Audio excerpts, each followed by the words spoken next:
Magandang hapon, Pilipinas. Kasama niyo sa Panahon TV Express, si Harry Bayona. Nakararanas ngayon ng mga pag-ulan sa iba't ibang bahagi ng bansa.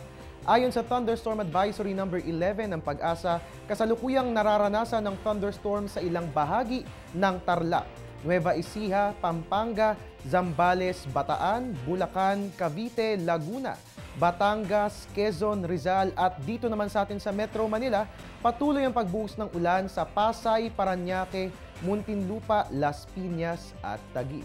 Magpapatuloy umano mga pagulan hanggang sa susunod na oras. At mga kabayan, samantala, as of 3 p.m. umabot na po sa 13.7 feet ang water level sa Marikina River.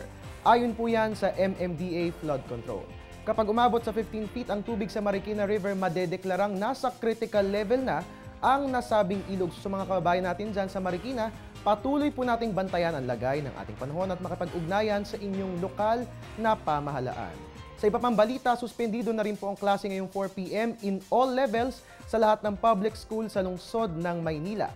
Ayon po yan sa official Twitter account ng Presidential Communications Development and Strategic Office o PCD-SPO. Suspendido na rin po ang 4 p.m. classes in all levels sa mga sumusunod na pamantasan. Diyan po yan sa College of St. Benilde, sa Manila Central University, San Sebastian College, FEU, Philippine Women's University, at St. Scholastica's College. At syempre mga kababayan, suspendido na rin po ang klase at ang mga trabaho.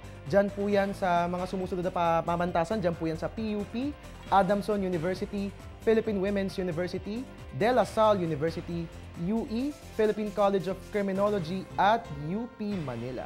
Paalala na lang po para sa mga magulang na mayroong mga anak na nag-aaral sa mga nasabing pamantasan, mainam po na sunduin na lang po ang inyong mga anak nang sa gayon ay ligtas sila makakauwi sa inyong mga tahanan. At magbabalik po ang ating ulat panahon makalipas ang isang paalala. Air 21, sagot ko ang padala mo. Talaga lang ha? Ito, kaya mo? Engagement ring para sa pangga ko. Sagot ko, sir. Siguradong makakarating kagad sa pangga nyo.